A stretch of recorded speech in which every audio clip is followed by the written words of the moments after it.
There are two truths to every situation. The first is Kentucky is not as bad as they looked against South Carolina because they took Georgia down to the wire. And the second one is they really need a win to get morale back on the right tracks. But the good news is Ohio comes to town. Kickoff at 12:45 at Kroger Field. So what do we expect in a rebounding game from Mark Stoops and the Wildcats at home? Welcome on into SEC Unfiltered. He's Dave Shumate. I'm Cole Thompson, breaking down everything that we're going to see between the Bobcats and Wildcats. Bunch of cats going claw crazy on Saturday. Make sure that you hit the subscribe button down below because it's your number one source for all things SEC. Download the podcast version of the show wherever you get your podcast listening systems. Follow us on the socials, TikTok, Facebook, Instagram, Twitter at SEC Unfiltered. Follow Dave on Twitter at Mock10 Sports, me on Twitter at Mr. Cole Thompson. And to check out all of our great work, make sure that you visit secunfiltered.com. This episode is brought to you by RHOBACK. Look good and feel good this upcoming game day with RHOBACK.com by using the promo code SECU with your first purchase. 20% off all joggers, polos, hoodies, shorts, much, much more. You want to feel good on game days? You want to look good on game days? Do so at RHOBACK.com. Dave, let's call a spade a spade. You punt for it on fourth down. You give the ball back to Georgia's offense. You don't truly wave the white flag, but this is not a great feeling for the Big Blue Nation right now. They felt like that they probably could have won this game against the number one team in the country. Morale is at an all-time low. You lose to South Carolina for a third consecutive time. You also lose in a way that you thought you could have won against the number one team in the country. But Ohio comes to town. Now, with that being said, we talked about this on another preview. Akron and Ohio may have the same state borders, but they are nowhere near the same team or level of competence.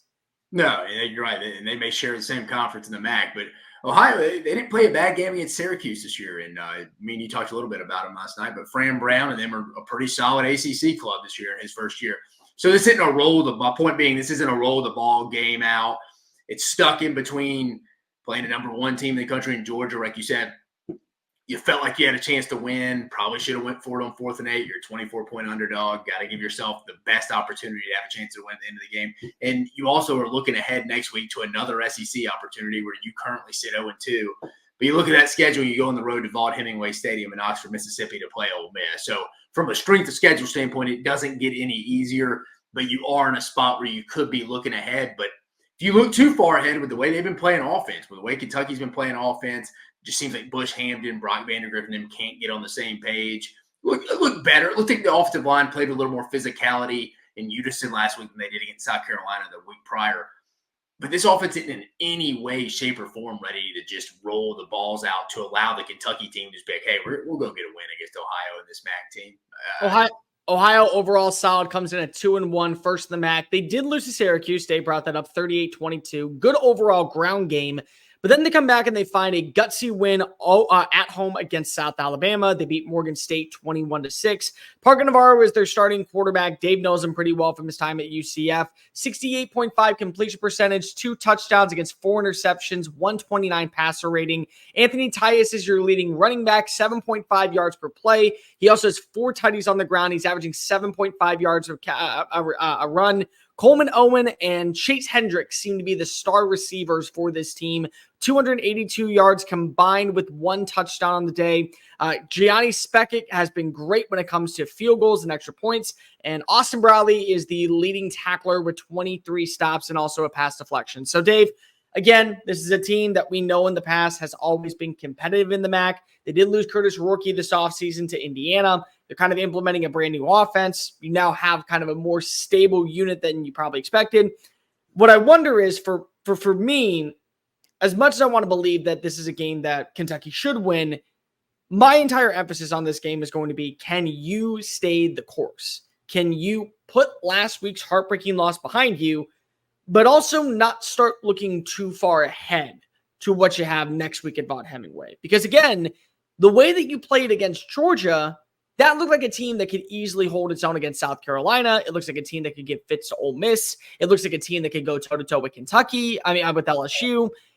And then you remember that maybe, just maybe, they did look a little bit ahead after watching what South Carolina did against Old Dominion. And ultimately, it came back to bite them in the keister in front of a hometown crowd and probably also cost them a shot at game day.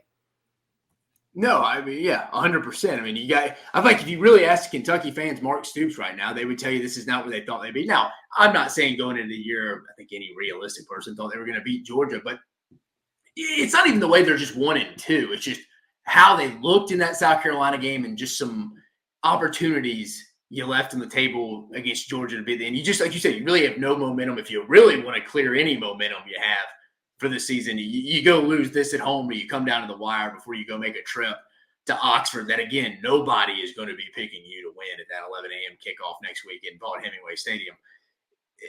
Kentucky here, I'm with you. Got to stay the course. Got to right the ship. Can't be looking ahead. Can't be looking behind. We got to be focused on the now. You're right, because Ohio is a good enough team. I'm not calling them good, but they're good enough to come in there and give you some problems. You mentioned I'm somewhat familiar with Parker Navarre. He was our scout team quarterback. So when I was at UCF, Dylan Gabriel was our starter. So he wasn't going to beat out Dylan. But Parker would give the defense hell. He would be the quarterback if we had anybody. It was if we were facing a runner. So again, as you can see their stats, they're a run-based team. It's not shocking he hadn't thrown for a bunch of yards this year, but he has put up a bunch of yards on the ground. Again, though, me and you, Cole, I trust Kentucky's defense.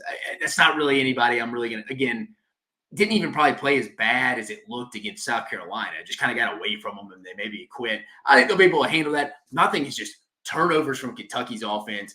Can Brock Vandagriff, can Bush Hampton come up with anything to try to get me? And you talked about one of probably the more underrated receiver rooms in the conference for sure. Now, again, understand they had some drop balls last year. I think they led the conference in drop balls last year with Devin Leary. But Dane Key, Barian Brown, you have some ability.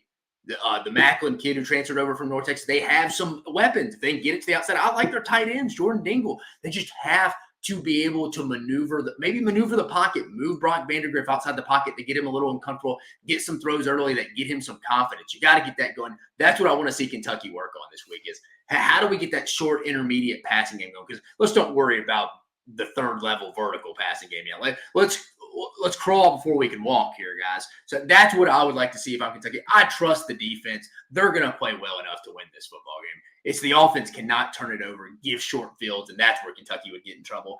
Again, I don't really think they're going to lose this game. You want to iron out some kinks before you really start getting into the thick of conference play. And even after Ole Miss, not to be long-winded here, Cole, they have some winnable conference games against Vanderbilt and Florida, I think, back-to-back.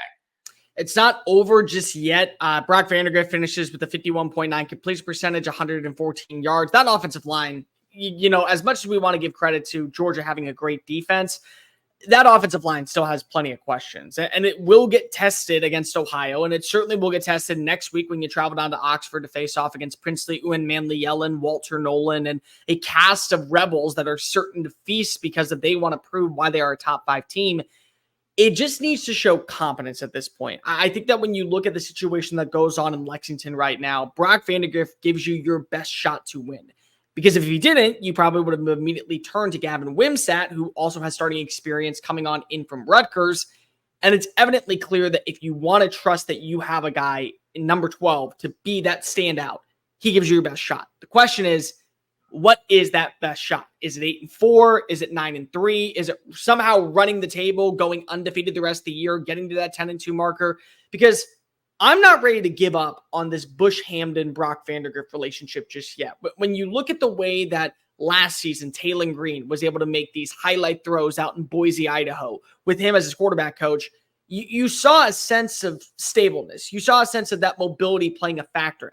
And Brock has those things. I mean, I don't mean to go just off the highlight tape because that'd be completely egregious, but you look at some of the throws he made in spring practice. You look at some of the throws he made in fall camp that caught Instagram by fire.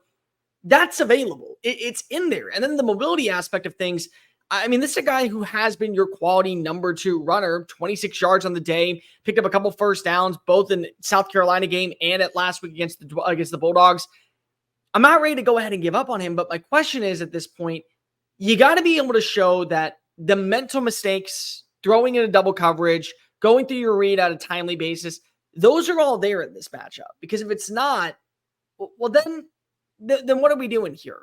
Auburn at this point has made it clear they realize that Peyton Thorne, as good as a player as they think he is not the answer if we want to win more than just 5 games. If we want to be bowl eligible, if we want to be competitive in these matchups, To me, when I look at how Brock Vandagriff is going to play in this game, it's going to determine, do I trust him moving forward now sitting at 0-2 in conference play? Because the last thing you need to do is start off 0-3, lose morale, not have anybody buy into the rest of the season, and you still have tough matchups ahead. Yeah, you mentioned that you have games against Florida and Vanderbilt. You also got a game against Texas on the road in Austin against a team that is right now feeling pretty confident that the SEC is a cakewalk and everybody else was just kind of playing second fiddle to them. Yeah, it'd be interesting to see, when do they think about, say Vandagriff comes out and struggles this week, when do they think about going to WIMSAT full-time, or do they? I'm not even calling it. I'm just saying it's a conversation point for how bad they've been on offense, where you would maybe go a different direction from a quarterback perspective. So I think that's fair. I mean, obviously Vandagriff gets off to a rough start this week. You could see that with Gavin Wimsatt right off. Maybe they go with the true freshman they signed. I know they went with Bo Allen, I think's his name. He's probably not ready for it either, but it's just somebody else to throw into the conversation there. But you're right. They got to get it rolling. So like you say, you're rolling into Oxford, Mississippi, Vaughn Hemingway Stadium for the SEC opener for Ole Miss. Lane Kiffin and them are going to try to put on a show. I know it's 11 a.m., but the mimosas will be flowing in the Grove and in Vaughn Hemingway Stadium. They'll be ready for that first conference game. They're going to want somewhat of a challenge. And Kentucky presents some challenges. But right now, you just don't see them generate enough offense. They got to start working out those kinks this week against Ohio. Obviously, the key storyline here is Kentucky's offense for this Ohio defense. That's where it's going to be told. Again, I don't think this is a game Kentucky loses. I just think this is a game it could be a little closer, a little uncomfortable in the fourth quarter if you're still having these offensive line, these quarterback issues. Let's talk about players to watch in this game. I don't want to go with Brock Vandagriff, but I do think that the offense is where you got to turn to. That defensive front, again, you're able to slow down Carson Beck into having multiple mental mistakes. This felt like a game where if you're Carson Beck, you throw it out the window. You don't ever watch the film. You don't ever come back and see this, because if you can't allow those type of things happen for you. But offensively, somebody's got to step up and be that security blanket for Brock Vandagriff. I don't know who that is at this point. You have Dane Key, you have Barry and Brown. I'm again going to stick with my guy, Jamori Macklin. I remember watching him last year when he was at North Texas. His ability to fly down the football field, great vertical speed, his consistency with the giant catch radius. I feel like that this is a game where if you get those striking opportunities, you have to take those shots. Because if it's not that, I think Ohio is going to hang around in the slightest. What I think this is it's more so you being able to trust that when you play against these SEC defenses, when you play next week against Ole Miss, when you have the opportunity to go toe-to-toe with competitors, I just view this as an opportunity for you to say, well, we did this in a game that we felt confident in. Now we got to do this where this might be our saving grace. That's why you brought in Jamori Macklin, the vertical passing threat. I want to see him be able to create separation at the line of scrimmage and then be able to easily boot, scoot, and boogie in the end zone for 6 points. Yeah, you're right. I mean, Brock Vandagriff would be my honest answer, but you're right. Just exploring a little deeper. I'm going to go again. They got Chip Trainum is out. When he comes back, I haven't looked into that yet. Still TBD. But our guy Demi Sumo Cardinbe, they're kind of dragging. They're kind of running him into the ground a little bit. They need a number 2 running back. The guy who got the second most carries last week against Georgia was Jamarian Wilcox, 9 carries, 43 yards, average 4.8. Long run was 15. They need someone until Trainum comes back to take the load off Sume Cardinbe, because he's just getting run right into the ground. I mean, 22 carries last week against a physical Georgia team. I mean, he's a thicker kid, got some mass to him, probably around 205, 210. It looks like, yeah, they list him at 210. But I want to see somebody else, another guy. I don't know if I'd say a workhorse, but another guy to come maybe supplement some of those carries so they're just not killing Demi Sumo Cardinbe before we even get to the true middle of the season. So it's got to stay on offense, I think, specifically in this game, because that's where all Kentucky's biggest question marks are. Kickoff set for 11:45 on SEC Network Central Time, 12:45 Eastern. Kroger Field is the location. Good weather, so nothing going to be boding against you if you are Kentucky. Favored in this game by 20 points. Over under set at 41.5, though. Dave, let's talk at some predictions. I'll let you go first. Do you think that this is a game where we see Kentucky get right? And by get right, it's not just when it comes to the over-unders. It's not just for finding a win. It's truly getting back to what Kentucky fans are hoping to see for the rest of the season. I think offensively, there's still going to be some hiccups, some issues across the board. I could see this game being pretty close for a half. I trust the defense. You go look at Ohio scores. They're predominantly a rushing team. Parker Navarro, like I mentioned, the quarterback played scout team for us at UCF. Usually was the scout team quarterback when we were playing an athletic, mobile quarterback. They like to run the football with him. Like you said, it's going to slow down the game. I trust Kentucky's defense. They're not going to give up many points. Ohio hasn't put up a ton of points against many teams. I think Kentucky does enough offensively. It wouldn't shock me maybe if Kentucky is a defensive score. I'm thinking something like 28-10. Still, I don't feel like at the end of the day any of these questions are going to be really answered. I still think you're going to see some slot. It's going to be a little bit of a slot fest. Fans maybe want a little bit of a change at quarterback. I just think that's kind of who Kentucky is this year. I just think it's going to be what they are. It's, again, not just Brock Vandagriff. It's the offensive line. Can they ever just put it together in both Brock Vandagriff and the 5 guys on the offensive line, Jacker Burton and the boys, step it up for one game and just put it together and they play pretty well? Maybe it's when Chip Trainum comes back. I don't know, but I still just – after what we've seen the first two full games Kentucky's played, because remember Southern Miss, they played 35 minutes. You just don't see a lot of excitement from an offensive standpoint. And granted, those are against 2 SEC defenses, 2 of the top defenses at top, for sure, 8 defenses in the league, I would say right now through 3 weeks. So you played 2 good defenses. I just still think they don't generate a lot of points. I'm going to go 28-10. They don't cover and it hits the under. Well, they would hit the – oh, wait, I guess you're 28-10? No, they wouldn't. 38. Yeah, you're right. The under is 42.5. Yeah, but they also wouldn't hit the over when it comes to the plus 20, the minus 20. I think it's 28-10. I think for me, the biggest question mark that I have is, can it get better for Brock Vandagriff? I have to believe it can. I can't think that it's going to be this for the entire season, even though Bush Handem and him have had an entire offseason to work together, even though he's had a entire offseason to build relationships with Dane Key and Barry and Brown and Jamori Macklin. This defense, though, is still going to keep you in games. I think that the biggest takeaway that I have is from last week, if your defense can at least give you a shot, you will make things interesting. Maybe you'll make life hard on somebody. And so for that reason, Kentucky's going to win. I don't doubt that Kentucky's going to walk away with a pretty significant victory. I agree with you. Maybe it's a forced fumble. Maybe it's going to be a pick 6. Who knows what the case is, but I do think that you will see a Wildcat defensive touchdown in this game. The question is that Ohio's defense right now is top 30 against the run. They're holding opponents to less than 4 yards per carry, and they've only allowed 2 rushing touchdowns on the year. You're going to have to see Brock Vandagriff throw. That's the case. You're going to have to see Vandagriff get on top and make a couple plays. I think he will. I also could see him throw a very costly interception on a promising drive. And I just don't know what to make of the offensive line still. Yes, I get it. You played against 2 of the best defensive fronts in the country, 2 of the most ferocious defensive fronts in the country. It's hard for me to sell that at this point. But what I will say is Brock Vandagriff gets the job done when it matters most. The defense steps up when it matters most. I think that they cover the plus 20. I do. I agree with you. I don't think that they cover the plus 41.5, but that's because of, and I'm going to call my shot here. I think that you see a shutout. I think that it will be 24-0 final score. Kentucky walks away with a dub. That's the way I feel about this team. I think they're good enough to be able to trust the passing attack. I think the defense will deliver a critical drive at one point before the halftime, and they will coast their way into a victory in the second half. So 24-0 for me at the very end. Yeah, I can see that. Because like you said, it's a run-based offense, and then you're not going to go run at Kentucky, especially when they got a personnel advantage in this game. I'm with you. It wouldn't shock me with a shutout.